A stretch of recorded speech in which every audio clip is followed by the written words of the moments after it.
Bueno, chicas, aquí estoy otra vez. Vamos a ver si ahora es posible conectar con el doctor Marcos Ferrando de la clínica IBI. Pero Hola, bien, ahora te oímos. ostras.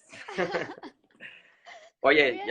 ya lo siento, pero es que la tecnología, he intentado de todo, no sé, he hecho exactamente lo mismo que el otro día y no ha funcionado. Nada, pero bueno, ya estás aquí, que es lo Ya importante. estoy aquí, ya lo siento por el retraso, y además me imagino que bueno, perdemos tiempo para todas esas preguntas que seguro que tienen, así que nada, ya me callo. Nada, no Gracias te por la preocupes. invitación de nuevo y a por ello. Gracias a ti. Venga, pues empiezo, que tengo aquí un montón de cosas que preguntarte. Me preguntan, ¿en ovodonación se puede hacer la transferencia en meses consecutivos? Sí, en principio no es lo mismo una estimulación para hacer una fecundación in vitro que hacer una donación de óvulos. En una donación de óvulos se supone que lo único que queremos es que el endometrio, que es la capa interna del útero, esté preparado para ir recibiendo embriones. Con lo cual eso podemos ir, lo preparo, luego meto un embrión y al mes siguiente vuelvo a prepararlo. Siempre y cuando no veamos ninguna cosa rara en la ecografía cuando vayamos a empezar, tipo pues que el ovario no esté en reposo o cualquier historia así. Pero en principio sí, seguido.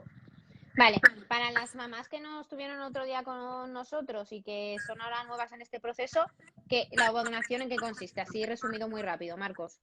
Pues la ovodonación consiste en buscar una chica, cuando una mujer ya por causas de edad o por otras causas los óvulos ya no son de calidad, tenemos que utilizar una donante de óvulos para dejarla embarazada, dado que esos óvulos no sirven. Entonces lo que hacemos es buscar una donante, una joven, que tenga buena calidad de los óvulos y que se parezca físicamente a la mujer que va a recibirlos, en cuanto a color de ojos, color de pelo, grupo sanguíneo, raza, altura, complexión, y utilizamos más sistemas, pues hacemos un sistema de fotos especial para buscar un parecido físico y por supuesto para un montón de pruebas genéticas, analíticas, etcétera. Vale, bueno, aquí me están haciendo una pregunta sobre tema de recuperación, de recuperarse después de una cesárea. Chicas, estas preguntas, hoy hablamos con el doctor de reproducción asistida, ¿vale? Entonces, este tipo de preguntas que van más enfocadas a la recuperación más física en el ámbito deportivo, las dejamos para la fisio, que ya sabéis que estamos con ella en consulta todos los miércoles, ¿vale? Venga, pues seguimos. Tengo un blasto B de 6 días congelado. ¿Porcentaje de que sobreviva a la descongelación? A ver, el tema de la descongelación, aparte de por la calidad del embrión, depende mucho de la tasa de descongelación de cada centro. Es decir, igual que cada centro de reproducción tiene unas tasas de éxito en cuanto a tasas de embarazo e implantación que son diferentes centro a centro, de hecho hay una página web que es la de la Sociedad Española de Fertilidad, donde se pueden ver esas tasas, pues lo mismo pasa con la tasa de descongelación. Depende mucho de en qué manos esté en cuanto a la tasa de éxito, la tasa de descongelación que tenga ese centro. Por tanto, es una pregunta muy genérica. Si hablamos, por ejemplo, en el caso nuestro, en general nuestra tasa de descongelación es del 94%. Es decir, prácticamente casi todo lo que congelas descongela, pero es verdad, siempre hay un pequeño porcentaje.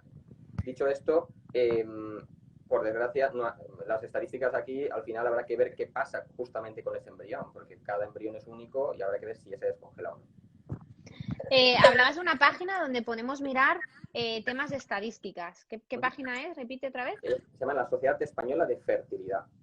Sociedades. ¿Y ahí habla tanto de clínicas privadas como de públicas? Sí, están todas. Desde hace unos años es obligatorio por ley que todas las clínicas que se dedican a la reproducción, ya sean públicas o privadas, publiquen sus datos, se auditan y son de acceso público. Vale, antes de hacer el resto de preguntas, que quería haber empezado por aquí y con los nervios del directo se me ha olvidado. ¿En qué situación está IBI ahora mismo para temas de reproducción? ¿Habéis abierto ya? ¿Estáis empezando ya con tratamientos? Sí, estamos abiertos normales ya. Desde el 26 empezamos consulta y desde este lunes estamos ya en quirófano abierto y de hecho ya hay transferencias planificadas de congelados, punciones, etc. ¿Y qué tipo de O sea, protocolo seguís completando. con respecto? Pues obviamente hay un protocolo en cuanto a higiene y pues eso, pues la paciente cuando llega tiene que llevar mascarillas, tiene que llevar guantes, los empleados lo llevamos, hay mamparas de seguridad tanto en las consultas como en los mostradores y luego aparte los pacientes tienen que hacerse analíticas para comprobar que no están infectados por el coronavirus para estar seguros que cuando vayan a quirófano y cuando digamos hagamos la transferencia del embrión y por tanto se puedan embarazar quede claro que no estaban contagiadas en ese momento. Y lo que sí que de momento estamos dejando un poco más para más adelante son aquellas pacientes que sean de riesgo, pues pacientes que tienen una enfermedad inmunológica o reumatológica que estén llevando tratamiento inmunosupresor, bueno, pues esas hemos recomendado que esperen un poquito. Pero el resto estamos empezando con normalidad. Vale, ¿y sabes si esa normativa es general o es solo para cada clínica ha sacado su propio protocolo? Cada clínica, o sea, las directrices, por decirlo así, de las autoridades sanitarias en esta materia, no hay un protocolo específico para clínica de reproducción. Es verdad que las diferentes sociedades, la española de reproducción, ASEBIR, que es la acumulación de biólogos, la ESRE, que es la europea, pues han sacado protocolos y luego cada clínica ha hecho lo que cree que es mejor, obviamente, leyendo y viendo los diferentes protocolos publicados. Vale, Pero genial. no hay una Mira, obligación única de seguir un único protocolo. Vale. Patricia nos pregunta que con una reserva ovárica de 1,86 Ng/ml a los 32 años, ¿es baja? 1,86 nanogramos Ng, has dicho. Sí. Nanogramos, sí. A ver, el problema de los niveles de corte de antimoleriana es que depende de cómo, pues, de los autores, de los diferentes estudios publicados, puede variar un poco. A grandes rasgos podría decirse que por debajo de 1,2 se considera que está mal. Es verdad que 1,8 no es muy alta. Yo siempre les digo que entre 1,2 y 2, bueno, pues podríamos decir que está un pelín bajita y a partir de 2 la consideramos completamente normal. Por tanto, no está muy mal, pero no es perfecta. Vale. ¿Y cuánto baja? Es decir, ¿es verdad que cada X meses ese porcentaje disminuye? A ver, la reserva ovárica sí o sí disminuye cada mes. Eso es obvio. Es decir, las mujeres nacéis con un número de óvulos que es limitado, se van agotando con los años, con lo cual cada mes hay un poquito menos. Ahora, es verdad que el salto que uno va a encontrar entre el mes pasado y este, pues no es muy llamativo. Es decir, no se espera que de repente haya una bajada enorme de la fertilidad y, por tanto, no se espera una bajada enorme del nivel de antimoleriana. Pero, de todas formas, hay que dejar claro que la antimoleriana no se tiene que utilizar como una medida Única. Única y además de seguimiento de tus reservas. Y puede ser que tú estés cada mes midiéndote o cada año todo el rato como siguiendo la antimoleriana. La antimoleriana sirve para cuadrarte en un tipo de respuesta, es decir, te va a decir que tienes muchos pocos óvulos y a partir de ahí no va a cambiar. ¿Qué más da si el mes que viene ha bajado un poco o ha subido un poco? Ya sabías que partías de una baja reserva. Lo que tienes que tomar son acciones en ello y tomar medidas y poderte o bien a buscar embarazo por la medida que sea o con reproducción asistida o lo que sea. Al final es una técnica que diagnostica la reserva, la cantidad, y hasta ahí. Vale. Mira, Ana nos pregunta que qué tipo de sedación se hace para la punción en FIV. Bueno, la fecundación in vitro, que es el FIV de lo que nos habla, es poder sacar los óvulos de la mujer, fecundarlos en el laboratorio y luego transferir el embrión. Bueno, pues la parte de sacar los óvulos, que sería la que se hace con anestesia, se utiliza un tipo de anestesia general en el que no hacemos intubación, ¿vale? Es lo que se llama una sedación profunda, ¿vale? Pero en el fondo es un tipo de anestesia general. Entonces, esto es lo que se utiliza muchas veces, por ejemplo, en gastroscopias, o sea, en cirugías que cirugías puras diagnósticas invasivas no muy importantes. Entonces, es una técnica muy fácil, pensar que la intervención de sacar los óvulos de la punción dura 10 minutos. Entonces, si estás dormida, pues eso, 20 minutos, entre que entras y sales del quirófano te despiertan unos 20 minutos. Pero es muy rápido y vamos. Se podría incluso hacer sin anestesia. Hay hospitales que lo hacen sin anestesia, algunos públicos, poniendo simplemente un Valium antes de entrar o algún tipo de medicación de este tipo. Pero obviamente, pues hay veces que la aguja cuando va entrando al ovario, pues es doloroso. Con lo cual mi consejo es que estamos 2 días aquí, eso de sufrir tampoco Sí, no, déjate, qué necesidad. Que sí, de verdad que la sedación yo creo que debía estar como 20 minutos y es que no te enteras absolutamente de nada. Yo me desperté y ya estaba en la habitación, luego dormí otro rato más porque sí que notaba como que tenía mucho sueño. Le pregunté a la enfermera, ¿puedo dormir otro rato? Y me dijo, sí, duerme. Y ahí estuve en reposo pues 2 horas hasta que luego ya me fui a mi casa, pero bien, muy bien. Es verdad que es muy típico que al final siempre una de las dudas o los miedos típicos de las pacientes cuando van a entrar a quirófano es justamente con la anestesia por aquello de, ay, es que me da miedo a ver si no me voy a despertar, ¿no? Entonces, bueno, vamos a ver. Ahí hay que pensar primero. Nosotros, por ejemplo, en el IBI hacemos 15.000 fecundaciones in vitro cada año. Es decir, madre mía. deseamos a miles y miles de mujeres y complicaciones no tenemos ninguna. Es decir, que es una técnica, o sea, y en cualquier caso, el mejor sitio donde te puede pasar el que tuvieses una complicación de anestesia es en un quirófano, porque hay un anestesista que si, imagínate que hubiese una alergia a la anestesia o cualquier problema, bueno, pues no pasa nada. Hay una persona que perfectamente pues, te va a poder administrarte la medicación que haga falta para resolver el problema que sea. O sea, que el riesgo es muy bajo y aún así estaría siempre controlada. De hecho, o sea, el límite de complicación de una intervención de este tipo es francamente bajísimo. Sí, yo la primera vez iba con mucho nervio, la primera sedación que fue por una gastroscopia y vamos, ahora cada vez que me dicen, ¿te sedamos? Yo, sí, sédame, si es que es un placer, duermes ahí plácidamente, no te enteras de nada y genial. Yo siempre digo que es casi el mejor día de todos, porque los días previos estás nerviosa porque, ay, a ver cuántos óvulos me sacan, ay, a ver que luego fecunden bien, ay, a ver que no sé qué. Y cuando ya llegas al quirófano ese día es como, me relajo, entro quirófano, no me entero de nada, cuando abro los ojos estoy en la habitación y al cabo de poco el doctor ya te está contando cuántos óvulos han salido. O sea que es un día que no hay que venir, o sea, hombre, lógicamente entrar en un quirófano yo creo que nadie entra tranquilo, pero no hay que venir con la sensación de que, no sé, que me van a operar ahí casi a vida o muerte. Pues no, es una intervención muy sencillita. Sí. Mira, nos están preguntando que para pacientes que viven en el extranjero, que cuándo van a empezar. Claro, esto es un poco complicado, pues no pueden viajar. Es complicado, porque básicamente nosotros seguimos con lo mismo, estamos ya abiertos, por tanto, atenderemos tanto a pacientes nacionales como internacionales. El problema es que los pacientes internacionales tienen que poder llegar, y de momento las fronteras siguen estando cerradas.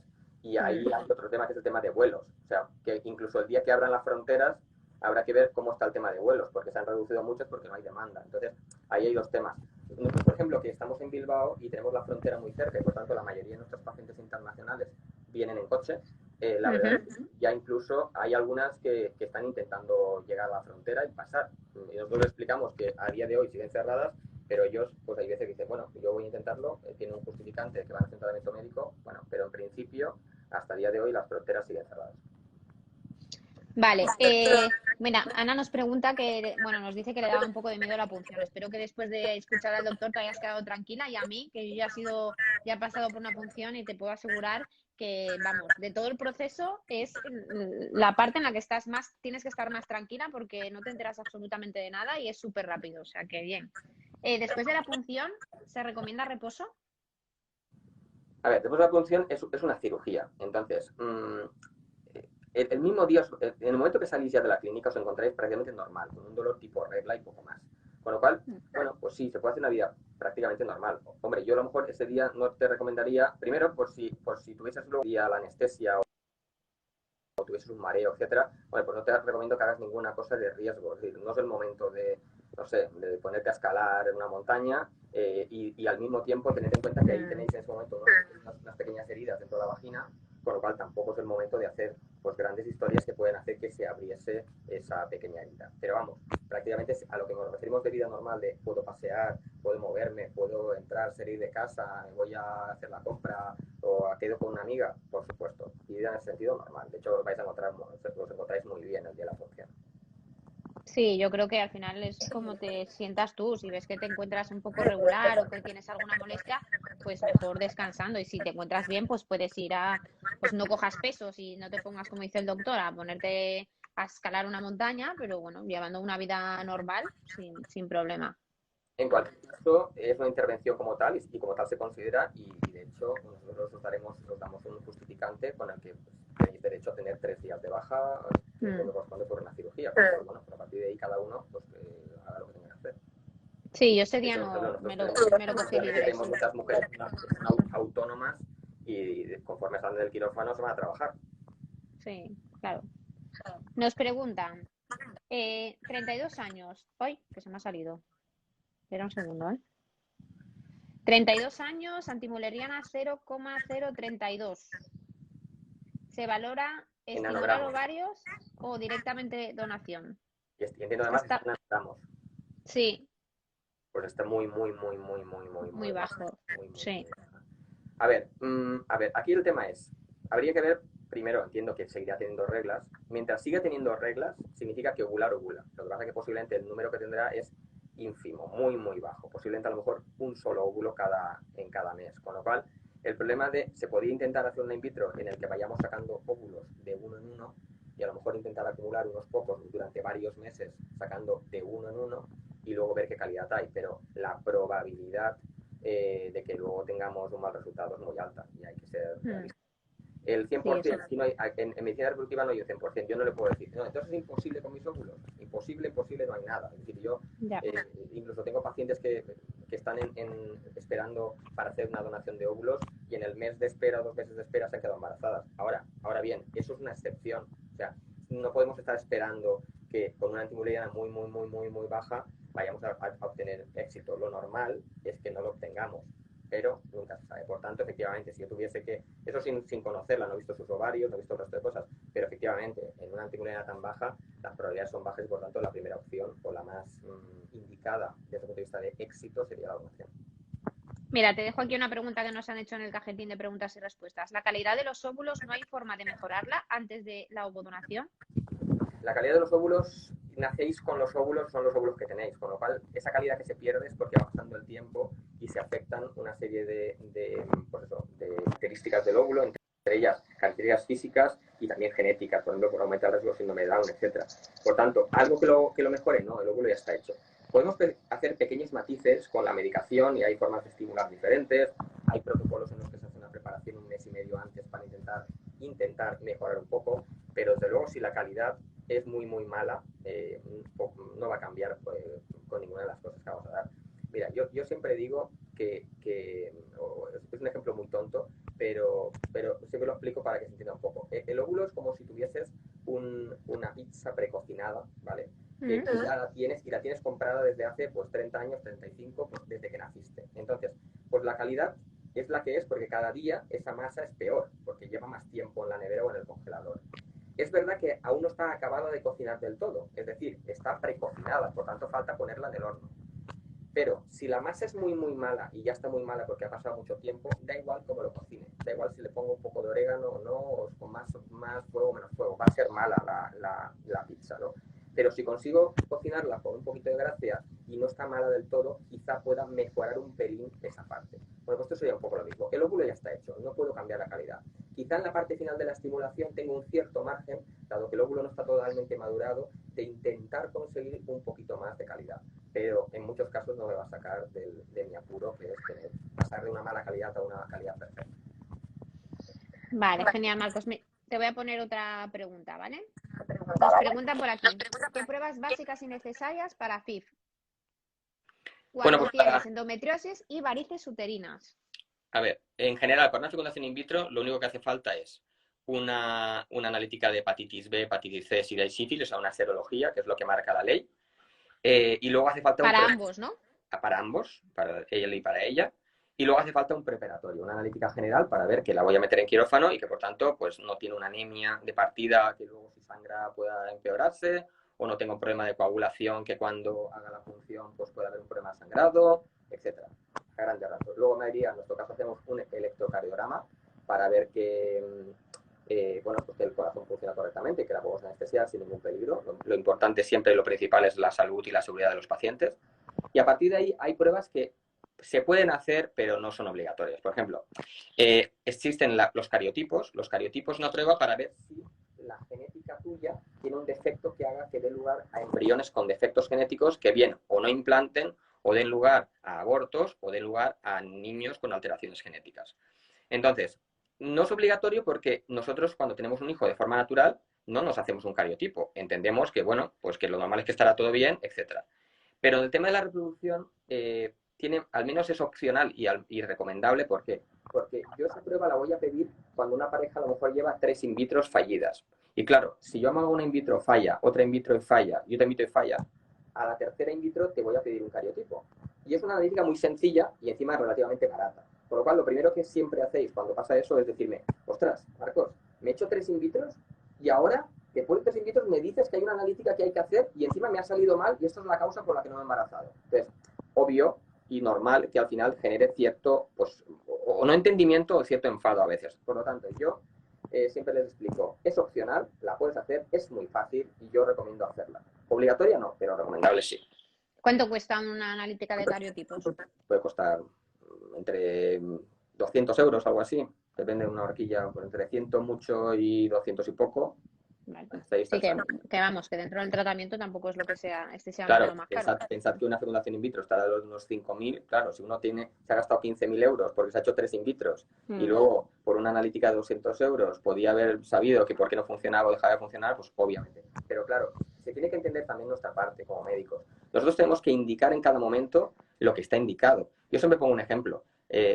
La gente que tiene fallos de implantación siempre al final y te acaba preguntando, imagínate, se hacen 2 o 3 in vitros y le digo, pues mira, vamos a hacer ahora todo este tipo de estudios y análisis. Y entonces te preguntan, ¿y por qué no los hemos hecho antes? Y yo siempre pongo el mismo ejemplo. Esto como si tú tienes tienes tos, vas al médico de cabecera y el diagnóstico, creo que todos tenemos claro que en una persona joven, sana y con tos, el primer diagnóstico es que está resfriada. Ahora, puede ser que sea un cáncer de pulmón inicial, una tuberculosis, yo qué sé, pues todo puede ser, pero obviamente no tiene sentido que a todo el mundo que tiene una tos le hagamos una resonancia magnética o un TAC o cualquier prueba para ver si será algo más grave, porque lo normal era. Bueno, pues esto llevado a un campo como la medicina reproductiva, que posiblemente no es tan conocido, pero funciona de la misma forma. Mira, nos dicen que en Aleslas incluyen el cariotipo con una autorización. O sea, que está bien saberlo, que te lo puedes hacer si tienes seguro médico privado, hay algunos Sí, seguros que te lo cubren.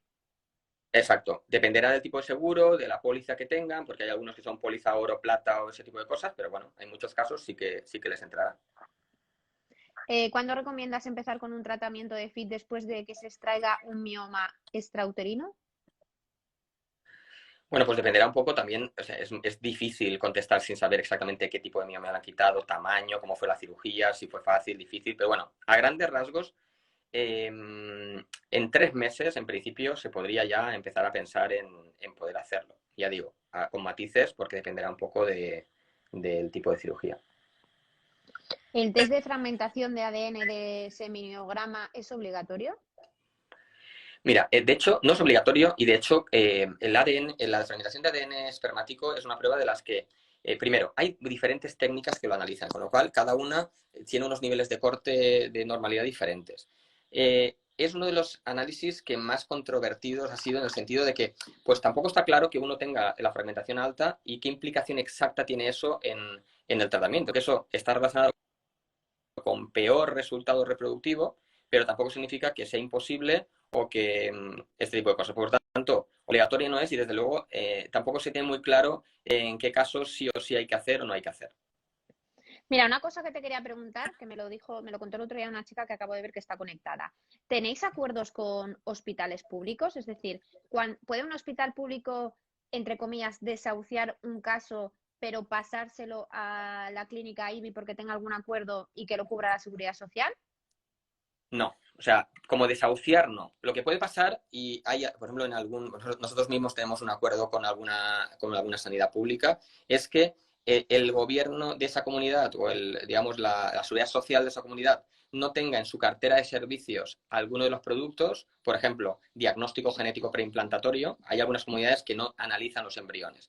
Y en el caso de mujeres o parejas que tengan una enfermedad genética, como hay que analizar el embrión, no lo pueden hacer en la pública y lo derivan y tienen un concierto con algunas privadas. Eso incluso también en algunas, por ejemplo, la donación de óvulos, cuando es por una causa médica, y causa médica se considera que, por ejemplo, la mujer tuviese un Un fallo ovárico cáncer. precoz, o sea, bueno, o por un cáncer no tuviese, pero muy joven, es decir, no vale que una mujer necesite una donación a los 45 años, es decir, una mujer que a lo mejor tenga 30 años, se ha quedado sin reglas, entonces es un fallo ovárico precoz, ya como por una enfermedad, no porque por el paso de los años no se pueda embarazar, sino porque de forma patológica ha tenido un fallo ovárico antes de lo que le correspondería por edad. Bueno, pues en ese caso hay comunidades que incluso permiten hacer una donación de óvulos y como en la pública no tienen ese servicio, pues lo tienen concertado con una clínica privada.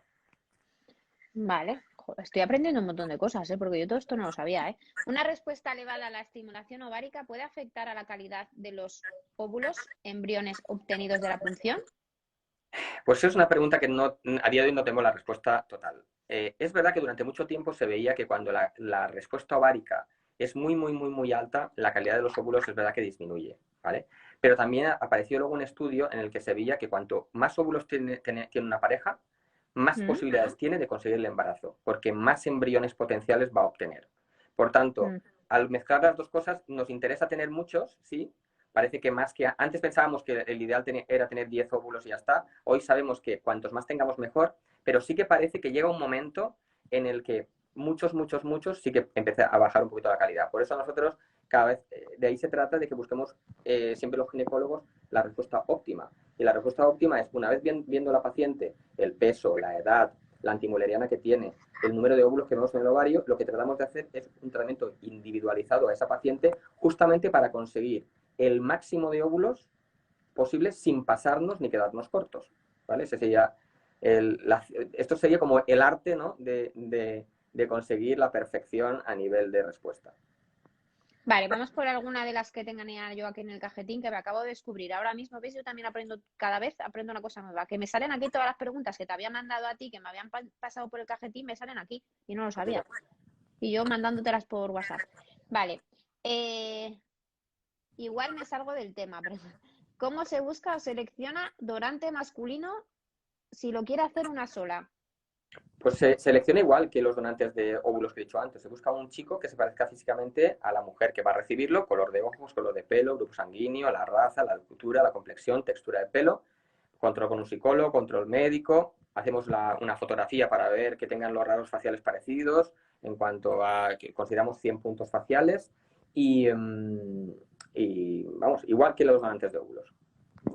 Vale, y si yo quisiera seleccionar tener un hijo de raza mixta, es decir, que a mí me gustaría que mi niño viniera de un donante africano, por ejemplo, yo no sé, por poner algo. En España lo que dice la ley es que el donante lo elige el equipo médico.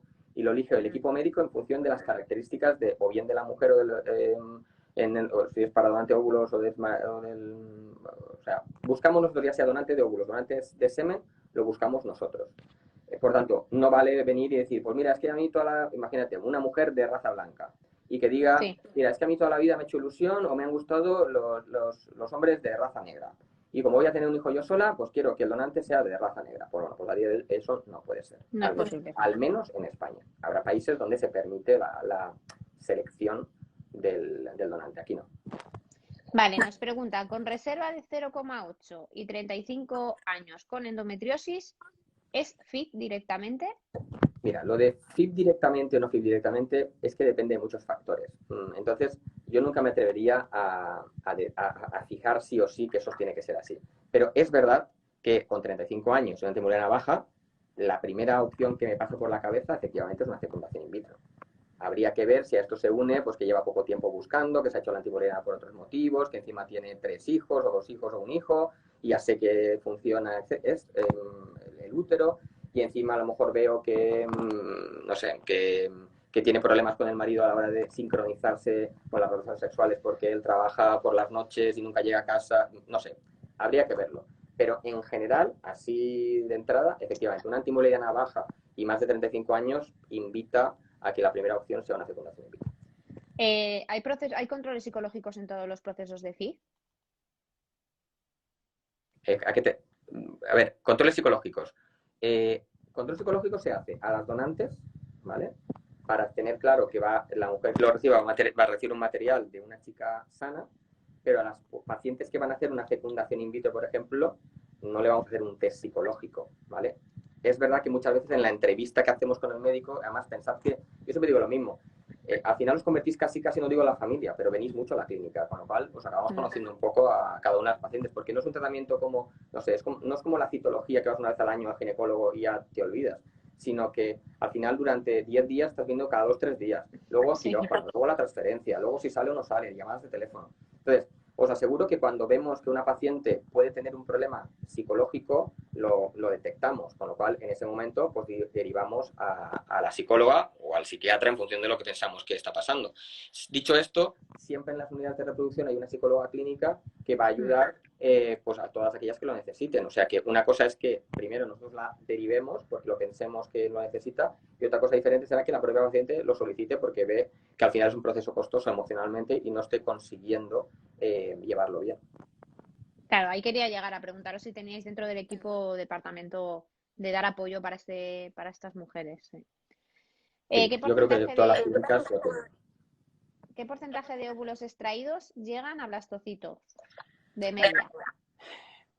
Bueno, de media podemos decir que al final, mira, de cada 10 óvulos, más o menos 2 no fecundan, 2 se mueren, 2 no son de calidad y llegan unos 3 o 4. En un ciclo medio perfecto, bueno. Por ejemplo, una donante de óvulos. Una donante de óvulos parte de 10 óvulos se queda con 3 o 4 embriones. A partir de ahí hay ciclos mejores y ciclos peores. Hay gente que tendrá 5 o 6 y hay gente que tendrá 1 o 2. Obviamente también depende del número de óvulos. Eso es pensando en una respuesta media normal que son 10. Si la mujer, lo que decíamos antes, conseguimos que la respuesta incluso haga 15 o 16, pues tendremos posiblemente más embriones. Yo he visto congelar 14 embriones, o sea que todo es posible. Sí, yo me quedé con 7, pero realmente a Blasto solo llegó 1. Los otros 3 se quedaron, fueron, a ver, me quedé con 7, 3 los congelaron en día 3, llevaron 4 a Blasto y a Blasto solo llegó 1, o sea que, bueno, al final se quedaron 4. Vale, a ver, más cosas. Uf, opinión, mujer. KIR AA, que no sé ni lo que es. Y HLAC de ambos C2/C1. Madre mía. ¿Podré conseguir embarazo por fin? Por favor, ¿nos explicas todo esto?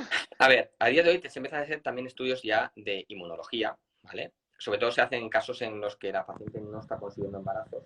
Entonces lo que se hace es buscar, primero se hace un estudio para ver otro tema de cosas inmunológicas, desde patologías, que pueda requerir la paciente un control especial, porque al final lo que se trata es pensar que cuando recibís un embrión, la mitad del embrión viene del óvulo y por tanto, entre comillas, que es vuestro, pero la mitad del embrión es del marido, donante o lo que sea, y por tanto no es igualito que vuestras células. Por tanto, siempre podía haber un rechazo de ese embrión. Esto es igual que cuando, no sé, cuando entra un virus en nuestro cuerpo, nuestro sistema inmunológico detecta que eso no es nuestro y lo ataca porque piensa que nos están atacando y en este caso, cuando es un virus, con razón. Pero incluso hay veces que, por ejemplo, cuando la gente que es alérgica al polen o que es alérgica al níquel, pues de repente entra el polen en la nariz, el cuerpo se piensa que lo está atacando un virus o una bacteria, empieza a crear anticuerpos y respuesta inmunológica, pues las defensas están atacando, y entonces, pero erróneamente, porque el cuerpo se está equivocando porque piensa que eso es un peligro.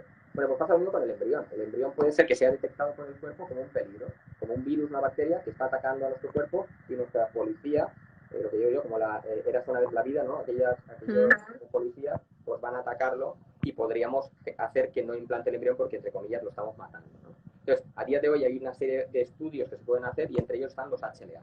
El HLA es lo mismo que se estudia cuando uno va a recibir un riñón, un corazón, etcétera. Es decir, se está estudiando la histocompatibilidad. Se está viendo qué tipo de embrión, entre comillas, o de HLA necesitaría yo para que mi sistema inmunológico no lo rechace. Entonces, hay diferentes en función de los KIR, esos, lo que viene son los receptores de unas células que se llaman las natural killer, con lo cual nos está diciendo si esa mujer tiene más tendencia a la reactividad con respecto al sistema inmunológico, es decir, si tiene más tendencia a atacar los embriones o a tener más respuesta de sus policías que el resto de mujeres. Y efectivamente, cuando es un KIR A, tiene más riesgo de ello. Con lo cual, lo que hay que ver es, en función de eso, qué HLA va a recibir, porque lógicamente si no es con donante, yo a mi marido no lo puedo cambiar. Es decir, si no soy compatible inmunológicamente, tendré que jugar con las cartas que tengo.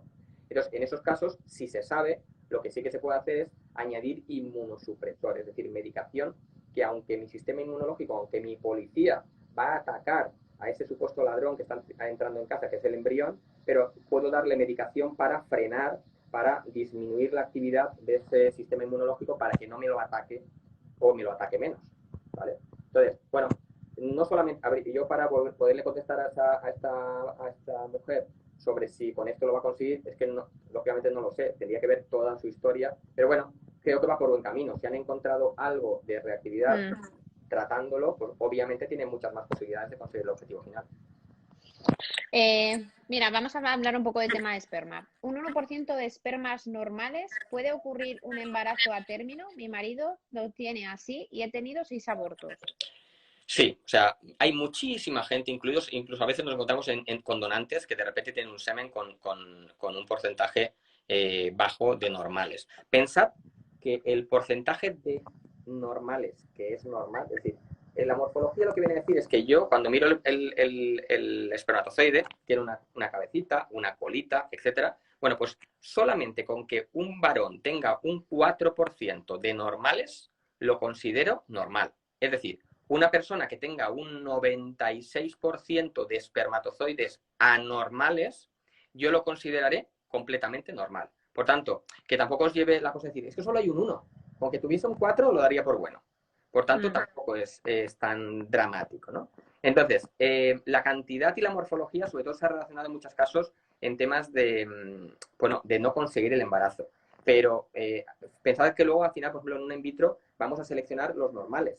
Y por tanto, si tengo un 1%, pero tiene 20 millones de espermatozoides, pues tengo muchos cientos de miles de espermatozoides normales. O sea que eso no sería un problema. Nos están preguntando que si podríamos traducir a inglés. De momento hacemos los directos en español. Los idiomas igual en otro momento, pero nos resulta un poco complicado. Bueno, pero si quieres una pregunta, yo le contesto en inglés, ningún problema. Vale, Que nos haga la pelea.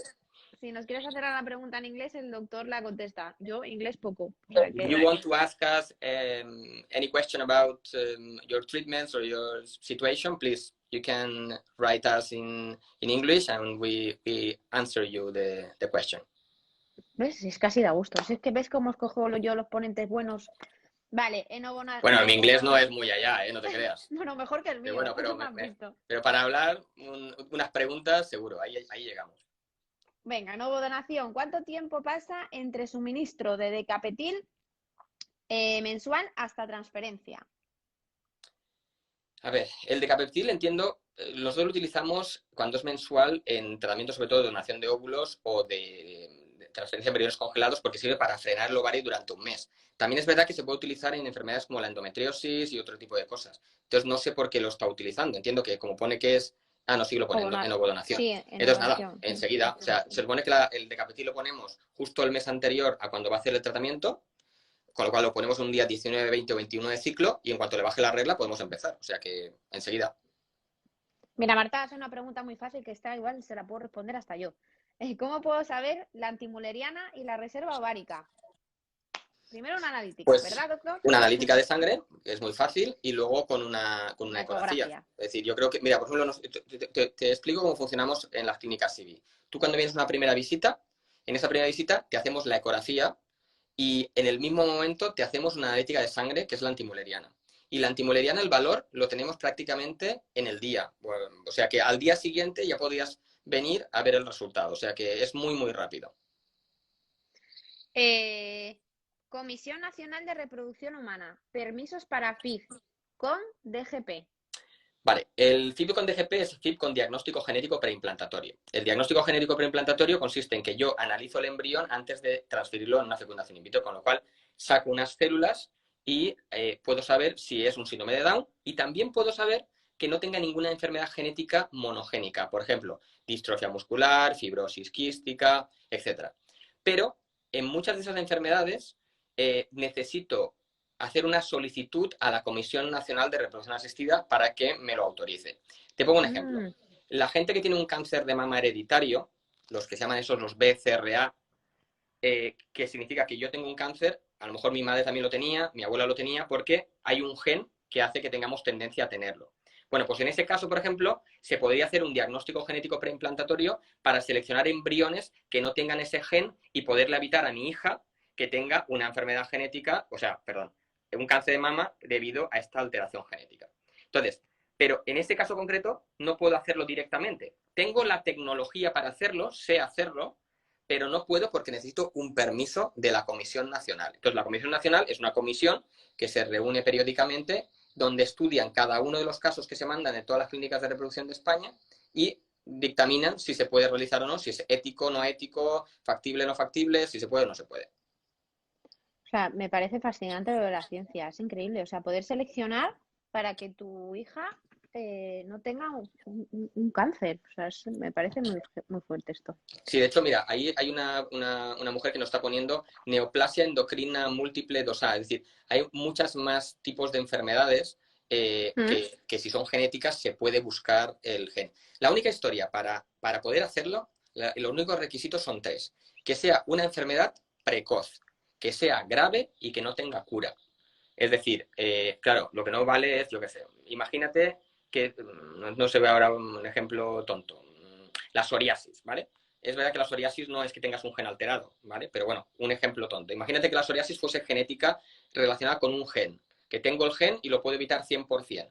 Bueno, pues no podría hacer diagnóstico genético, porque no es una enfermedad grave y desde luego nadie se va a morir y cura, pues no tiene, pero no, más allá de los problemas estéticos no estéticos, en algunos casos es verdad que da, lo digo por si alguien que tiene psoriasis me está escuchando y está pues hay gente que tiene una artritis psoriásica que puede estar pasándolo muy mal, pero en cualquier caso, en fin, no es una enfermedad de vida o muerte o que, por tanto, no, posiblemente no nos permitirían en casos así, o al menos no a todos. A lo mejor habría que estudiar si ese caso en esa familia en concreto tiene unas repercusiones muy graves. Es decir, en esos casos la Comisión Nacional estudia ese caso de esa familia para ver qué repercusión tiene y por tanto qué gravedad tiene y con eso decidir si a esa familia en concreto se lo acepta o no.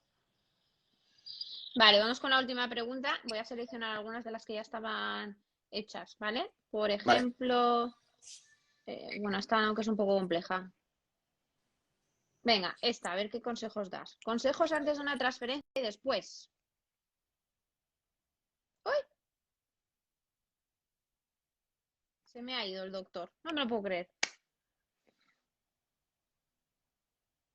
Pues nada, que se me ha ido el doctor. Pues nada, que así ya nos hemos quedado despedidos. Nos quedaba un minuto solo, ¿vale? Así que ha quedado un montón de preguntas por responder. Como ya sabéis y como siempre, podéis escribir directamente al perfil de IBI Clinic, ¿vale? Para que ellos os ayuden, o podéis dejarme las preguntas por privado y en el próximo directo que conectemos, pues se las hacemos, ¿vale? Es imposible que nos dé tiempo a resolverlas todas porque además hay respuestas que son un poquito más largas. Como veis, el doctor Marcos lo explica todo súper bien. Es muy claro en sus respuestas, así que muchas gracias a todas por haber estado ahí.